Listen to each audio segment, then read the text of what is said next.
Merci de démontrer de l'intérêt pour l'œuvre de notre ministère. Le BCRS est une assemblée au fondement anabaptiste qui se veut être un ministère qui désire remplir ce qui est connu comme étant la grande commission ordonnée par notre Seigneur Jésus-Christ à ses disciples, tel qu'annoncé dans Matthieu chapitre 28 verset 19 où Jésus dit « Allez, faites de toutes les nations des disciples, les baptisant au nom du Père, du Fils et du Saint-Esprit. » Ensuite, Jésus leur explique ce qu'il entend par faire des disciples et que la méthodologie afin d'y arriver est via les enseignements bibliques, disant ici au verset 20 « Et enseignez-leur à observer tout ce que je vous ai prescrit, et voici, je suis avec vous tous les jours jusqu'à la fin du monde. » Nous souhaitons donc, dans cette optique, non seulement amener des hommes à se convertir à Christ, mais à faire de ceux qui se disent croyants des disciples qui maturent dans la foi.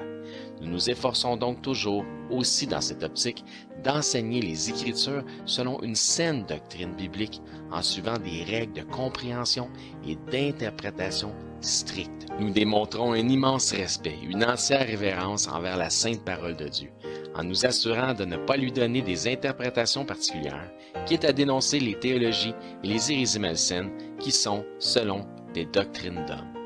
Si vous cherchez une assemblée qui peut vous amener à croître et à maturer dans la connaissance de la parole selon la simplicité de Christ, si vous acceptez et comprenez que parfois, afin de croître dans la foi, tout comme le Seigneur l'a permis pour son serviteur Job, il faut laisser à Dieu l'opportunité de renouveler notre entendement en nous confrontant à de nouvelles perspectives. Le ministère de l'EBCRS est probablement le type de ministère dans lequel vous pourriez trouver votre place. Nous vous invitons à nous rendre visite les dimanches matins à 10h30 sur la rive sud de Montréal, au 4405 rue Aurel à Saint-Hubert. Nous souhaitons que Dieu puisse vous bénir par ce message. Bonne écoute.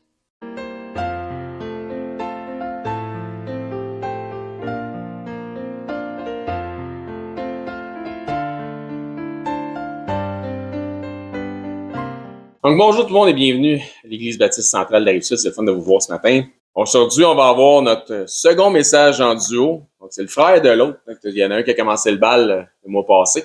Donc, Jérémy va nous amener un message sur la gestion émotive. Donc, c'est le thème. Je sais pas, ça va être. J'ai hâte d'entendre ce qu'il a nous apporter ce matin. C'est certain que je vais prendre des notes. Je vais faire la même chose. Si on peut reviser nos notes à la maison, puis mettre la parole en pratique. Jérémy vient nous voir. Bon, fait que ce matin, c'est ça, comme Éric l'a mentionné, nous allons parler de la guérison selon la parole selon la parole de Dieu. Une invitation à réfléchir. Mes frères et sœurs en Christ, à quoi ressembleraient les hommes s'ils ne réagisseraient jamais sous le coup de l'émotion? Dieu nous a créés à son image, puis la Bible nous révèle qu'à lui-même, il y a des émotions. Que c'est pour cela qu'il nous a créés comme capables d'avoir des émotions qui pourraient me nommer de bonnes émotions. Éric. Ouais. Quelqu'un d'autre? Amour, ouais. La paix, le bonheur, il y en a plein. Dans le fond, qui pourrait aussi m'en nommer des moins bons, en fait? Ouais. Ouais. Bon, c'est des affaires qu'on aime un peu moins. C'est ça qu'on en connaît plus. Parce qu'on a une nature qui est charnelle, qui est souvent tentée puis poussée par des mauvaises émotions. Combien de fois avons-nous laissé ces émotions nous contrôler, nous poussant à faire ou à dire des choses qui nous ensuite on a regretté? Ces moments de réaction émotionnelle impulsive laissent souvent des blessures non seulement dans nos relations, mais aussi dans nos propres cœurs. Mais voici une bonne nouvelle. Dieu, dans sa sagesse parfaite, nous a pas laissés sans direction. La Bible, notre guide divin, est remplie de principes puissants pour nous aider à guider nos émotions de manière à glorifier le Seigneur. Ensemble, explorons comment nous pouvons aligner nos émotions sur sa vérité et vivre dans sa paix. Dans le fond, nos émotions sont un cadeau de Dieu. C'est dans le tout premier livre de la Bible, en Genèse, nous disons que nous sommes créés à son image. Cela signifie que nos émotions, la joie, la tristesse, la colère, reflètent en partie ce que Dieu lui ressent lui-même. Elles sont un cadeau, mais comme tout cadeau, elles doivent être utilisées correctement. Dans Éphésiens 4, 26, Paul nous avertit « Mettez-vous en colère, mais n'allez pas jusqu'à pécher, Que votre colère s'apaise avant le coucher de soleil, ne donnez aucune prise au diable. Prenons l'exemple de la colère dans Jean 2, 13 à 16. Quand Jésus manifeste une colère lorsqu'il chasse les marchands du temple, cette colère n'est pas un péché parce qu'elle est alignée avec la volonté de Dieu. Si on s'enligne avec la volonté de Dieu, nous ne devrions pas pécher. Que ça soit peu importe l'émotion qu'on ressent, nous devrions être capables de contrôler selon ce qui nous enseigne.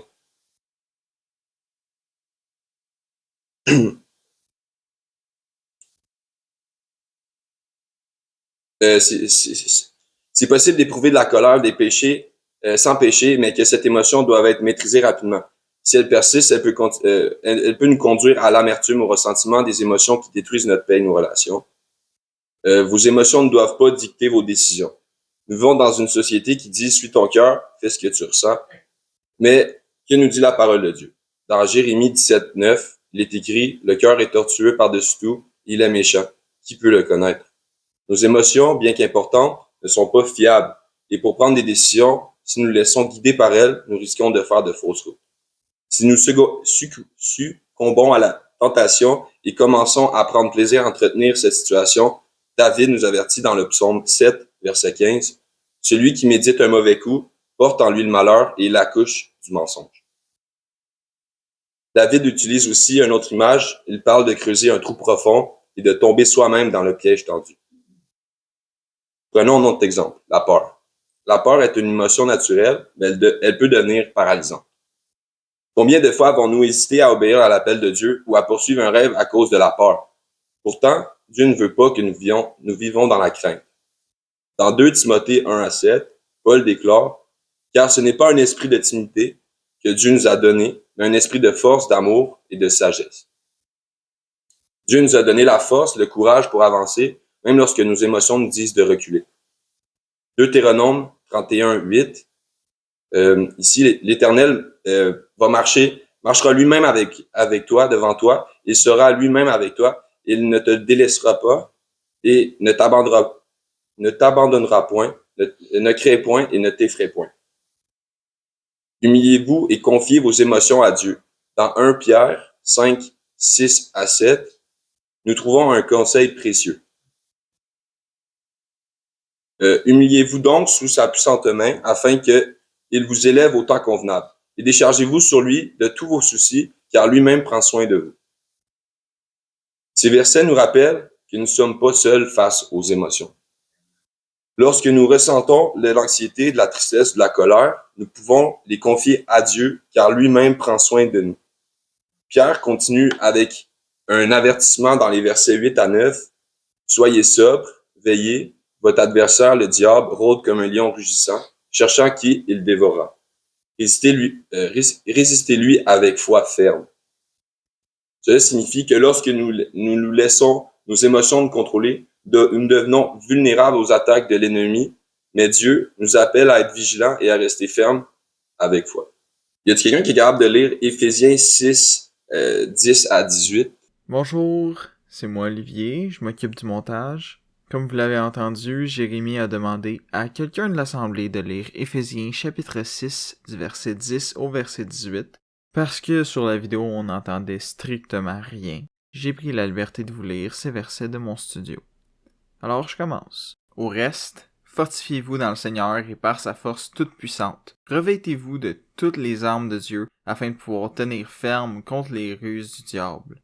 Car nous n'avons pas à lutter contre la chair et le sang, mais contre les dominations, contre les autorités, contre les princes de ce monde de ténèbres, contre les esprits méchants dans les lieux célestes.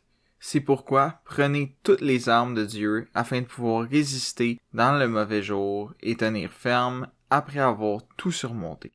Tenez donc ferme, ayez à vos reins la vérité pour ceinture, revêtez la cuirasse de la justice.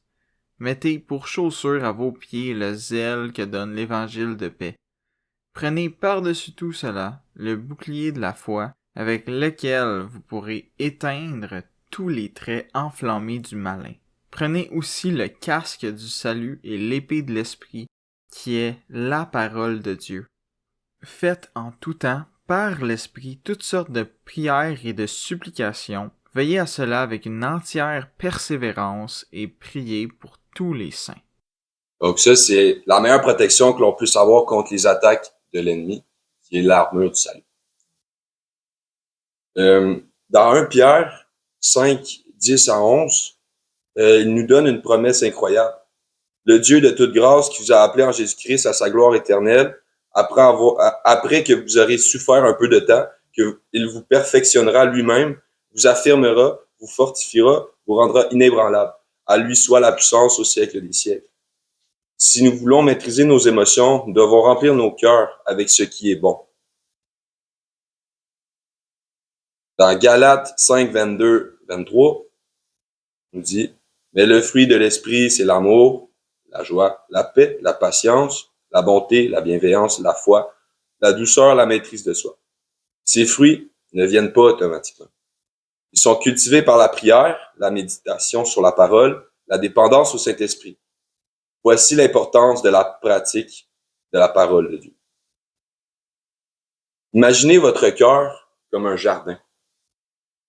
Si vous y plantez des graines de colère, d'envie ou de doute, ces mauvaises herbes grandiront. Mais si vous y plantez des graines de paix, de joie et de patience, vous récolterez du bon fruit. Mes frères et sœurs, nos émotions ne doivent pas définir nos vies. Elles sont puissantes, mais avec l'aide de Dieu, nous pouvons les maîtriser. Lorsque vos émotions montent, tournez-vous vers lui, confiez-lui vos inquiétudes et laissez-le vous fortifier. Prenons l'engagement aujourd'hui, lorsque nos émotions montent, nous choisirons de nous appuyer sur Dieu, passer du temps chaque jour dans la parole, méditer sur des passages bibliques comme Philippiens 4:8. Que tout ce qui est vrai, honorable, juste, pur, aimable, digne d'approbation soit l'objet de vos pensées. Lorsque vous nourrissez votre esprit avec ce qui est pur, vos émotions commenceront à refléter la paix de Dieu. Parce que nous vivons dans un monde imparfait, les déceptions et les difficultés ne seront pas épargnées. Mais parce que nous servons un Dieu qui est bon, il voit au-delà des mauvaises choses que nous traversons, il voit pour nous un avenir rempli d'espoir. Jésus a dit à ses disciples d'être en paix parce qu'il voulait qu'ils lui fassent confiance. De la même façon, Dieu veut que nous soyons en paix dans chaque situation en lui faisant confiance pour œuvrer pour notre bien et pour sa gloire. Alors, prenons un moment aujourd'hui pour réfléchir à des situations qui nous ont causé de l'inquiétude. Ensuite, prenons un moment pour dire à Dieu que nous lui faisons confiance pour toutes les situations. Nous passons à travers. Imaginez-vous lui remettre chacune de ces situations et lui permettre de te donner sa paix, lui donner notre paix, sa paix en retour. Que Dieu vous bénisse abondamment et qu'il guide vos cœurs et qu'il vous fortifie pour vivre selon sa vérité. Merci, Jérémy. Donc, j'ai pris des notes. Vous allez voir qu'on se rejoint sur plusieurs aspects si vous avez pris des notes. Vous trouvez ça intéressant comment le Seigneur est en ligne les choses. Il y a le Seigneur vraiment de la suite des idées. Donc, merci encore une fois pour l'exhortation. Merci pour le message. Merci pour l'encouragement que ça nous donne. Donc, il nous a parlé d'émotions. On va parler de ça. Il nous a parlé de Dieu, que Dieu a des émotions. J'ai trouvé ça le fun qu'il apporte ce point-là. Il nous a parlé d'une nature charnelle. Il nous a parlé d'un monde imparfait dont on est dans ça. On n'est pas de ce monde, mais on est resté dans ce monde. On est encore imparfait, puis on doit tendre à la perfection. Merci encore une fois, Jérémy. Il a parlé que les émotions ne doivent pas nous contrôler. Donc, j'imagine que tu voulais dire qu'on doit être en contrôle de nos émotions. Et que la Bible est notre guide pour glorifier le Seigneur, pour nous laisser savoir comment gérer ces émotions-là. Et tu nous as dit aussi quelque chose d'intéressant, c'est que les émotions, c'est un cadeau. J'avais pas considéré ça, mais j'ai trouvé ça le fun. Éphésiens 4, 26 nous a parlé de ça, la colère, on peut être en colère, mais pas nécessairement pécher pour autant.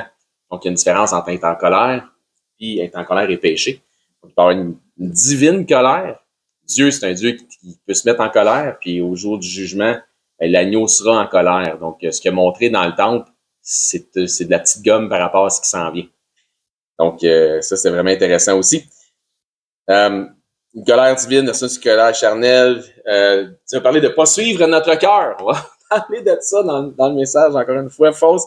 Donc, de faire fausse route versus probablement le droit chemin.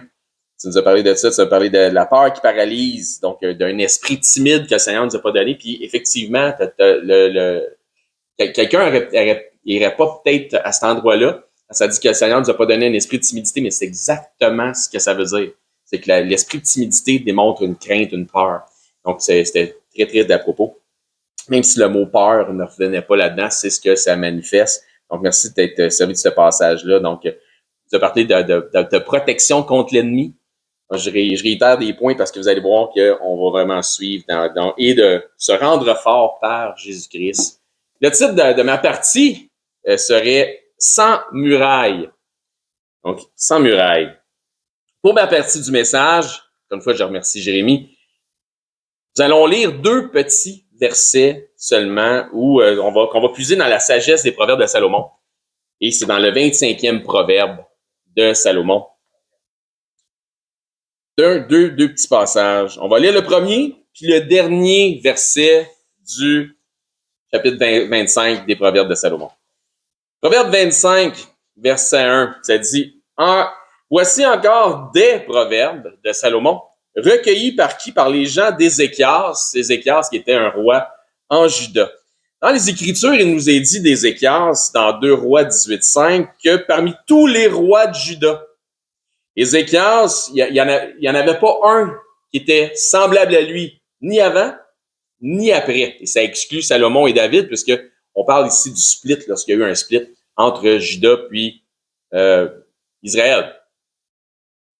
Donc, il n'y avait aucun qui vient après lui, aucun qui le précédait, qu'il n'y en a eu aucun de semblable à Ézéchias. Il était extrêmement fidèle, extrêmement intègre, religieusement intègre à son Dieu, au commandement du Seigneur.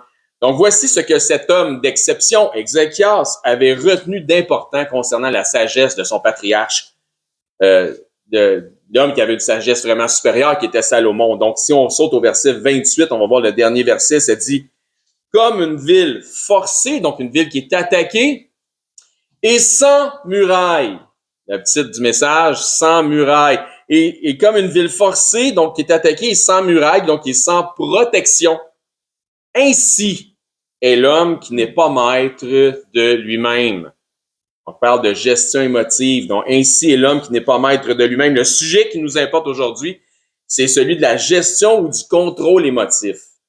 La sagesse de Salomon, incrémentée dans la parole de Dieu, nous avise que celui qui tend à perdre le contrôle de ses émotions est comme une ville qui est sans muraille. C'est la métaphore qui nous est offerte. Ce qui veut dire qu'il lui manque une protection. Vous voyez comment ça se rejoint avec ce que notre frère nous disait. Si on parle de ceux qui perdent le contrôle, puis qui s'emportent, exemple, facilement, puis rapidement, puis parfois de manière même exagérée, c'est un peu paradoxal, puisque habituellement, ceux qui perdent rapidement le contrôle veulent démontrer que ce sont des toughs, sont des durs. Ils veulent tenter d'afficher une force qui défie la peur. Hein? Hausser les épaules, monter à la voix, puis dire « Hey, passera pas de même. » Ben, leur tentative de démonstration de courage est en fait une démonstration de folie et d'une grande faiblesse. Et vous voyez ça de cette manière. Si la personne perd le contrôle de ses émotions et donne libre cours à ce débordement, ça veut dire qu'il ou elle a laissé un élément extérieur l'atteindre facilement. Donc, elle est sans muraille. Elle est sans protection. Suivez? Les éléments extérieurs l'ont facilement atteint parce qu'il n'y a pas de protection qui est là. Parce qu'il ou elle n'avait pas de protection. Ainsi, la personne qui perd le contrôle, donc lorsqu'elle perd le contrôle, elle riposte. Et dans sa riposte, ça manque de planification. Il n'y a pas rien de stratégique. Il devient comme une passoire émotive. C'est dangereux pour cette personne et c'est dangereux pour les gens autour de cette personne aussi. Quelqu'un qui réagit comme ça. Pensez-y, quand vient l'attaque, est-ce que c'est plus sécuritaire d'avoir une muraille ou de ne pas avoir de muraille? Qu'est-ce qui serait plus sécuritaire? La muraille.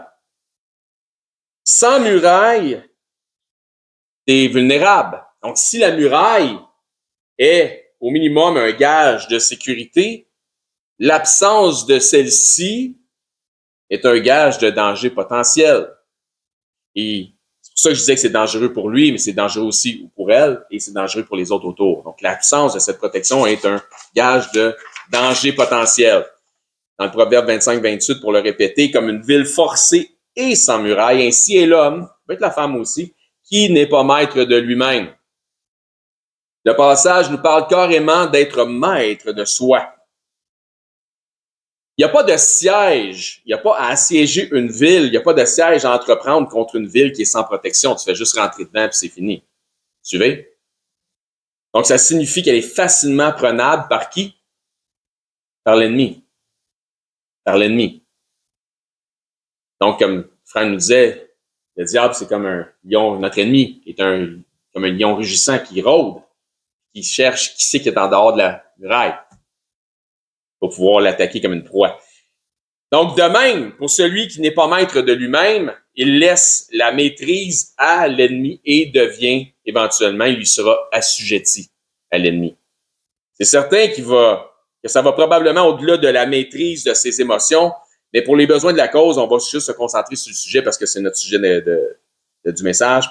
Il y a deux aspects identifiables dans le passage qui proposait à propos de la métaphore d'une ville. Donc, le premier aspect, c'est l'intérieur, puis le deuxième, c'est l'extérieur. Exactement ça. Donc, on ne peut pas toujours éviter les éléments qui viennent de l'extérieur, mais on peut certainement contrôler ce qui se passe à l'intérieur. Encore une fois, on ne peut pas nécessairement toujours éviter les éléments qui viennent de l'extérieur, mais on peut certainement trouver une façon de contrôler ce qui se passe ou ce qui vient de l'intérieur. Donc, il y a quand même des situations dans lesquelles nous ne devrions pas nous mettre. Donc, je vous explique. Ce qui fait en sorte qu'on peut parfois être en partie responsable de certaines situations qui viennent de l'extérieur, puis vous allez voir, vous allez comprendre. Autrement dit, c'est comme si tu sais qu'il fait moins 20 dehors. Moi, à moins 8, je trouve ça fret, là. Mais à moins 20, c'est vraiment... Moins 8, c'est froid, moins 20, c'est fret. Puis tu décides de sortir pas de manteau. Ça va être de ta faute si tu gèles. On s'entend? T'es pas responsable du fait qu'il fait moins 20. Mais t'es coupable de pas t'avoir vêtu chaudement. C'est pas comme le cantique de Noël, là. Dehors, il va faire très froid, c'est un petit peu à cause de moi. Pas vraiment. Donc, tu te jettes toi-même dans le trouble si tu décides de pas sortir avec un manteau à moins 20, vrai? Bon, ben, donc, pour le reste, il y a des situations externes sur lesquelles on ne peut pas avoir de contrôle. Tu n'es pas responsable du moins 20, mais tu serais peut-être responsable de te mettre un compte d'hiver. À défaut de contrôler les éléments extérieurs, celui ou celle qui est en Jésus-Christ devrait être maître de ce qui se passe à l'intérieur et de ce qui peut sortir de son intérieur. Donc, à défaut de contrôler les éléments extérieurs, celui et celle qui est en Jésus-Christ devrait être maître de ce qui se passe à l'intérieur et de ce qui peut sortir de son intérieur. Paul, dans 1 Corinthiens 2, nous exprime qu'il y a deux sortes d'individus. Il nous dit qu'il y a l'homme animal, l'homme charnel ou de nature adamique après la chute, et il nous parle aussi de l'homme spirituel qui est à l'image du second Adam qui est Jésus-Christ. L'homme animal est celui qui réagit par ou dans la chair, donc par la chair ou dans la chair, tel Adam dans le jardin qui s'est cousu un vêtement de feuilles pour se cacher ses fautes. Donc, pourquoi Adam, le fautif, a-t-il fait ainsi? Pourquoi il s'est cousu un vêtement de feuilles? Parce qu'il se sentait vulnérable, parce qu'il était démuni, puis parce qu'il avait peur. Parce qu'il avait peur. En disant, Dieu dit, « T'es où? » Ben, j'ai eu peur. La peur vient de l'intérieur. La peur vient de l'intérieur. Ça peut être motivé par les éléments extérieurs, mais ça vient en dedans. La peur peut nous faire prendre de mauvaises décisions. C'est ce que notre frère nous disait tantôt. Dans le cas contraire, la peur aussi, ce qu'il nous disait, c'est qu'elle peut nous empêcher de prendre des décisions, nous retenir, ou comme on dit souvent, pétrifier par la peur. Tu vas geler sur place. Tu feras rien parce que tu as peur. Mais la peur, elle vient en dedans. Elle vient en dedans parce que tu as laissé quelque chose dehors affecter là-dedans. parce que tu n'avais pas ta muraille. Dans un cas comme dans l'autre, l'indécision peut être une mauvaise décision. L'indécision peut être une mauvaise décision. Laisse pas la peur contrôler tes décisions. Laisse pas la peur contrôler tes indécisions. Laisse la foi faire la différence. Donc, la peur est un des antonymes, justement, de la foi. Donc, ça peut nous faire réagir, puis des fois, ça peut nous faire réagir, la peur, de manière inappropriée, soit en faisant quelque chose qu'on ne devrait pas, soit en faisant rien pantoute. Et dans les deux cas, ça peut être inapproprié. La peur peut engendrer une angoisse qui paralyse. Paralysé par la peur peut être une réaction, justement, qui est inappropriée. Il y a une différence entre être prudent et être peureux. Il y a une différence entre être prudent et être peureux. La prudence est liée à la sagesse qui émane des instructions du Père. La prudence. La prudence prévoit le mal afin de l'éviter. La prudence construit sa muraille. La peur vient du fait qu'on ne sait pas comment agir ni quoi faire quand nous sommes face à certaines situations. Tandis que la foi de l'homme, ça peut être la femme aussi, né de nouveau en Jésus-Christ, devrait nous faire agir de manière parfois qui va être contre-intuitive. Ça ne fera pas de sens aux yeux de l'ensemble des gens qui sont habitués d'avoir des réactions, mais ça va définitivement être approprié. Ça va être contre-intuitif, mais ça va être approprié. L'homme animal réagit instinctivement. L'homme spirituel agit sagement. L'homme animal réagit, l'homme spirituel agit. L'homme animal réagit, l'homme spirituel agit. Quelle est la différence? La réaction est instinctive. Un peu comme retirer ta main d'une surface chaude pour pas te brûler. Oh, c'est chaud. Mais la sagesse te dit, touche pas, c'est chaud. Comprends-tu? Donc, quelle est dans le contexte la différence entre réaction, réagir, et l'action, agir? La réaction, elle est la conséquence à un phénomène, elle est intuitive, elle est instinctive, elle est primale, puis parfois elle est non préméditée. Dans Matthieu 7, si vous voulez tourner là. Donc, au contraire, l'action est préméditée. Et préméditer, ça veut dire quoi? Ça veut dire méditer d'avance. Tu as déjà pris le temps de penser à comment tu allais faire les choses si la situation se produit dans ta vie. Tu as médité ça d'avance. Puis on arrive à ça en mettant la parole de Dieu en pratique. Okay? Donc, au contraire, l'action, elle est préméditée, méditée d'avance, parfois contre-intuitive, comme je disais, mais elle démontre une sagesse qui est déconcertante. Voici le danger qui guette l'homme qui n'est pas maître de lui-même dans Marc 7, 21. Car, j'ai dit Matthieu, c'est Marc. Merci de me reprendre tout le monde. Excellent. Je suis sûr que tu suivais, Luc Martin. Je me suis fait dire. Dans Marc 7, je laisse le temps. Désolé pour ça. Marc 7, 21. Donc, voici le danger qui guette l'homme qui n'est pas maître de lui-même. Notre frère, tantôt, nous a énuméré ce qui représentait le fruit de l'esprit. Donc, il y avait plusieurs qualificatifs qui étaient là. Maintenant, on va voir quelque chose à la négative. Donc, il va être énuméré par Jésus, car c'est du dedans, c'est du cœur des hommes. Donc, encore une fois, du dedans de la ville, du devant, s'il n'y a pas de muraille. Donc, c'est du dedans du cœur des hommes que sortent les mauvaises pensées. Et ça, c'est synonyme de danger. Comme j'ai dit tantôt, c'est dangereux pour un, c'est dangereux pour la personne, c'est dangereux pour les autres autour. Donc, c'est du dedans du cœur des hommes que sortent les mauvaises pensées. Quoi? Les adultères, les impudicités, les meurtres, les vols, les cupidités, la méchanceté, la fraude, le dérèglement, le regard envieux, la calomnie, l'orgueil et la folie. Donc, tous ces éléments vont à l'encontre de la sagesse divine. C'est pourquoi c'est de la folie, ces choses-là. C'est contre la sagesse. Du dedans de la ville, donc du cœur des hommes, sortent toutes sortes d'immoralités, c'est-à-dire toutes les mauvaises pensées. Le cœur de l'homme représente son centre émotif. Les mauvaises pensées sortent de l'homme qui n'est pas maître de lui-même, qui ne gère pas justement son centre émotif. Comme notre frère nous a dit tantôt, tu sais, on va dire, j'écoute mon cœur. C'est pas ça que Dieu dit. C'est bon aussi, justement, pour tous ceux qui ont tendance à dire, oui, mais moi, j'écoute mon cœur, j'ai écouté mon cœur. Danger, danger, danger. Une des pires affaires à faire que le Seigneur nous dit, parce que le cœur, il est menteur, il est tortueux. Donc, on avait un déjeuner avec un couple de l'église, justement, récemment. Puis, on parlait justement de ces choses-là, tu sais, d'écouter ton cœur. Puis, je disais à la personne, tu pourrais avoir 1000 signes qu'on dirait qu'ils sont envoyés de l'univers pour aller dans telle direction. Et si tu avais une parole de Dieu qui dit, vas-y pas, devine qu'est-ce qu'il faut que tu fasses. Vas-y pas. Écoute ce que Dieu dit. Des fois, en arrière de 1000 signes, c'est de la séduction et du marketing qui est en arrière de ça. L'ennemi, ben, il va se déguiser en ange de lumière pour séduire même les élus s'il peut le faire. Donc, soyons prudents, car nous vivons dans une société qui maintenant, on vit dans une société, vous allez soyez avec moi là-dessus, je suis convaincu, vous allez me suivre, on est dans une société qui vénère et louange le manque de gestion émotive.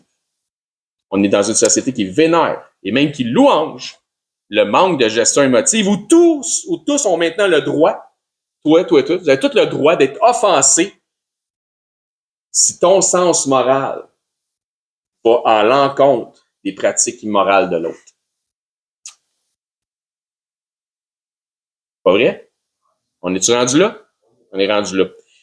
Mais la parole de Dieu, comme nous disait Jérémie, est l'outil ultime pour nous orienter, pour orienter nos cœurs, le cœur des hommes pour qu'ils continuent à aller dans le droit chemin, selon un bon sens moral. Pourquoi et comment? Je vous cite un passage que vous devriez connaître. Dans Hébreux 4:12, ça nous dit, car la parole de Dieu, elle est vivante, elle est efficace. Donc, elle est vivante, et parce qu'elle est vivante, elle est efficace. Plus tranchante qu'une épée quelconque à 2 tranchants, pénétrante jusqu'à partager entre l'âme et l'esprit pour donner une image entre la jointure et la moelle. Elle juge les sentiments et les pensées du cœur des hommes, et c'est d'où deviennent les mauvaises pensées, les mauvaises choses, les mauvaises pensées du cœur de l'homme. Comment qu'on combat ça? Les fruits de l'esprit. Il nous a parlé d'armure tantôt aussi, notre frère. Moi, je parle d'une muraille. Comment on se rejoint, hein? La parole de Dieu est notre manuel d'instruction, à savoir avec qui se tenir, quoi faire, de quoi s'abstenir, donc de quoi pas faire, où aller, quoi dire, car ne pas parler, qui aimer, même la parole de Dieu nous dit qui aimer, puis elle nous explique comment aimer, etc. Tout est là, tout est là, tout est là-dedans. Elle nous apprend sur Dieu, elle nous enseigne sur nous-mêmes et sur ce monde qui nous entoure. Donc, dans Proverbe 14, si vous voulez tourner là, j'espère que je ne me tromperai pas.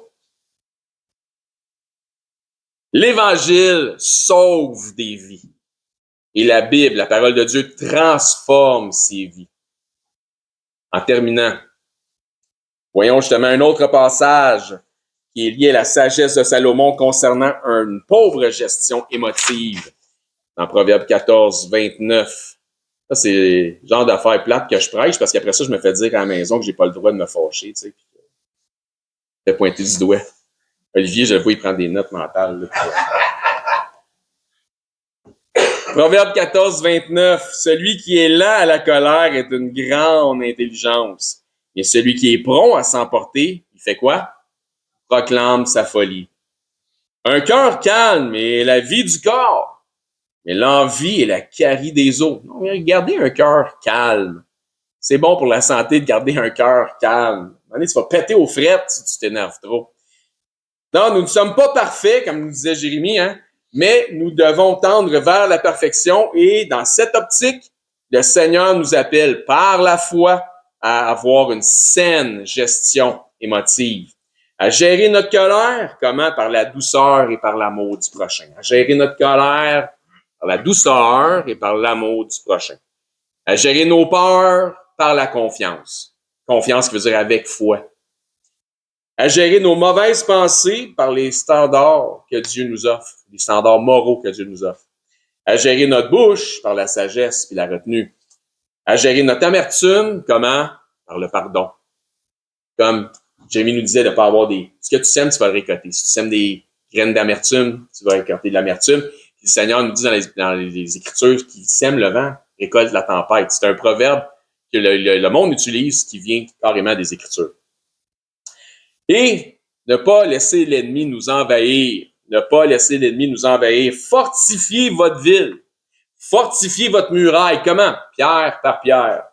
de connaissance en connaissance, de mise en pratique de la parole, la mise en pratique de la parole, fortifiez votre muraille par la sagesse des Écritures. Comme ça nous dit dans Joël 3:10, que le faible dise « Je suis fort ». Comme Jérémie le dit, fort en Jésus-Christ. Il est celui qui nous rend fort dans ces choses-là. Parce que Paul nous laisse comprendre que c'est quand l'homme animal en lui est faible, donc quand l'homme animal en moi, quand l'homme animal en toi est faible, quand le premier Adam en toi est faible, c'est là que le deuxième Adam, Christ, devient fort en toi. Donc, mettez votre confiance en Dieu dans vos faiblesses. Conclusion de notre message en duo de ce matin. Bien, merci, frère Jérémie, encore une fois, pour ton implication dans le message. Merci de nous avoir apporté ça en avant, de ne pas avoir un esprit de timidité, mais de courage, de foi, puis pour nous édifier ce matin. Donc, j'espère que Jérémie a appris lui-même de sa propre étude. J'espère que vous avez été édifiés par le partage ce matin. Le mois prochain sera autour de quelqu'un d'autre de nous amener aussi, de partager sur un sujet. S'il vous plaît, de grâce, prenez ce que le Seigneur vous a donné aujourd'hui. Je suis certain que le Seigneur vous a donné, soit à travers ce que j'ai dit, soit à travers ce que Jérémie vous a dit. Je suis convaincu que le Seigneur vous a donné de la nourriture aujourd'hui. Je suis certain que le Seigneur vous a donné quelque chose pour vous. Puis, comme je vous dis, de grâce, prenez ce que le Seigneur vous a donné aujourd'hui et allez, tels de bons disciples, mettre la parole ou cette parole-là en pratique. Faites de quoi avec ce que le Seigneur vous a donné aujourd'hui. Appliquez la parole de Dieu dans votre vie, dans vos vies. Soyez un reflet de Christ envers les frères, mais encore aussi dans ce monde de ténèbres. Bonjour, ici Éric, ancien et enseignant du ministère de l'EBCRS. J'aimerais d'abord vous remercier de vous intéresser à l'œuvre de notre ministère ainsi qu'à la chaîne sur laquelle on distribue notre matériel. Si, suite à une de nos prédications, vous réalisez que vous n'avez jamais fait du Seigneur Jésus le Seigneur de votre vie, le Sauveur de votre âme, mais que vous réalisez aussi que vous avez vraiment besoin de vous tourner vers lui afin de sécuriser votre éternité, je crois que ce segment de vidéo s'adresse à vous, puisque la Bible nous déclare cette vérité. Dans 1 Timothée au chapitre 2, à partir du verset 3, ça nous dit que Dieu est notre Sauveur et que dans cette optique, Dieu souhaite que tous les hommes soient sauvés et que tous les hommes parviennent à la connaissance de la vérité. Et ça nous dit aussi, car il n'y a qu'un seul Dieu et un seul médiateur entre Dieu et les hommes, et c'est Jésus-Christ qui s'est lui-même fait homme. Et ça nous dit que Jésus-Christ s'est fait homme afin de lui-même se donner en rançon pour le rachat de tous. Jésus a dit en conversant avec ses disciples qu'il est le chemin, la vérité et la vie, et que nul ne vient au Père, c'est-à-dire à Dieu, qu'à travers la foi en Jésus lui-même. C'est la seule façon. C'est ce que Jésus exprime aussi en partageant l'Évangile avec un homme d'un certain âge qui se disait lui-même très religieux. Dans l'Évangile selon saint Jean, au chapitre 3 et verset 16, Jésus dit à cet homme « Car Dieu a tant aimé le monde, qu'il a donné son Fils unique, afin que quiconque croit en lui, donc met sa foi en lui, ne périsse point, mais qu'il ait la vie éternelle. » Donc la volonté de Dieu, notre Créateur, elle est claire. C'est que tous parviennent à la repentance en faisant le choix volontaire de croire par la foi le récit de l'Évangile de son Fils Jésus-Christ. Les informations qui nous sont transmises dans la Bible nous font comprendre que par nature, malheureusement, nous avons tous enfreint les règles de sainteté déjà établies par Dieu. Nous avons tous enfreint au minimum une des 10 lois, des 10 règles, des 10 commandements, mentir, prendre le nom de Dieu en vain, manquer d'honneur à nos parents, blasphémer, peu importe. Donc Dieu, dans sa perfection, qu'il ne peut renier, est 100% juste. Et puisqu'il est 100% juste, il doit nous juger selon la justice. Et comme nous sommes tous coupables de péché et de transgression, nous méritons tous notre sentence. Mais bonne nouvelle, parce que Dieu, dans sa perfection, est aussi 100% miséricordieux et souhaite faire miséricorde à tous. Donc, Dieu nous tend la main afin de nous sauver du châtiment qui est réservé aux transgresseurs de sa loi. Jésus nous explique qu'un endroit terrible a été préparé pour Satan, le chef des anges déchus, des démons, un endroit de flamme, de regret, de tourment, de souffrance, etc. Et la réalité de l'enfer que Jésus nous explique, les raisons pourquoi c'est si effroyable, et que tous les attributs de Dieu, ils sont absents, parce que c'est tellement éloigné de Dieu. Tandis que Jésus dit à ses disciples qu'il est allé au ciel, dans la demeure du Père, pour nous y préparer une place. Dans cette place, le paradis céleste, étant auprès de Dieu, au contraire de l'enfer, étant dans sa proximité, nous y retrouverons l'ensemble des attributs que procure sa présence. La joie, l'allégresse, l'amour, le bonheur, mais dans une proportion qui est inexprimable et incompréhensible pour les simples charnels que nous sommes présentement, dans une façon que les mots ne peuvent pas exprimer. La Bible déclare que le salaire du péché, c'est la mort, et non seulement la mort physique, mais aussi la mort spirituelle. Et que la mort spirituelle est une incapacité à avoir accès à Dieu. C'est une séparation d'avec Dieu. La Bible déclare dans Romains, chapitre 6, 23, que le salaire du péché, c'est la mort, mais que le don gratuit de Dieu, c'est la vie éternelle en Jésus-Christ, notre Seigneur. La vie éternelle est donc un cadeau que Dieu vous fait, qui est accessible pour tous, dans la mesure où chacun accepte de recevoir ce cadeau. Donc, tel un cadeau qui nous est offert, la réalité représente que nous n'avons pas d'effort ou d'œuvre à faire utile pour recevoir ce cadeau. Sinon, ça ne serait pas un cadeau, mais ce serait un dû. Ainsi donc, il n'y a aucune œuvre que nous pourrions faire pour nous racheter nous-mêmes de nos fautes, de nos transgressions ou de nos péchés que nous avons commis contre Dieu. L'œuvre utile pour notre rachat a été accomplie par Dieu en la personne de son Fils Jésus-Christ lorsqu'il a pris notre place sur la croix. Ce qui a été entièrement confirmé aussi pour notre justification à la résurrection des morts après 3 jours et 3 nuits au tombeau.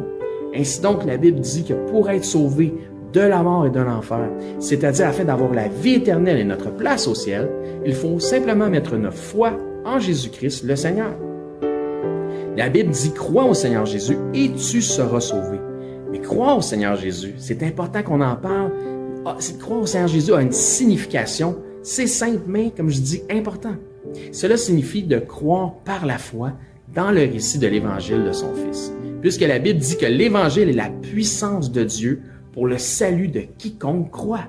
Que dit donc cet Évangile, cette bonne nouvelle, puisque Évangile veut dire bonne nouvelle? Mais Romains, au chapitre 10, nous en parle justement. À partir du verset 8, ça nous dit que cette bonne nouvelle, cette parole, est près de toi, elle est dans ta bouche et dans ton cœur. Or, c'est la parole de foi que nous prêchons.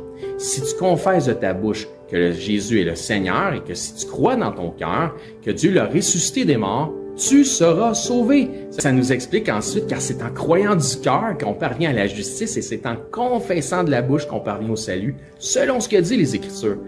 Quiconque croit en lui ne sera point confus. Il n'y a aucune différence pour quelque nation que ce soit juif ou grec, puisque tous ont un même Seigneur qui est riche pour tous ceux qui l'invoquent. Car quiconque invoquera le nom du Seigneur sera sauvé. Il ne s'agit donc pas de réciter une prière selon une formule toute faite qui fait la différence, mais bel et bien de mettre sa foi dans le Seigneur Jésus-Christ. Si vous croyez que Jésus-Christ, Dieu le Fils, le ressuscité, est Seigneur et que vous acceptez d'en faire le Seigneur de votre vie, ainsi il devient instantanément aussi le sauveur de votre âme.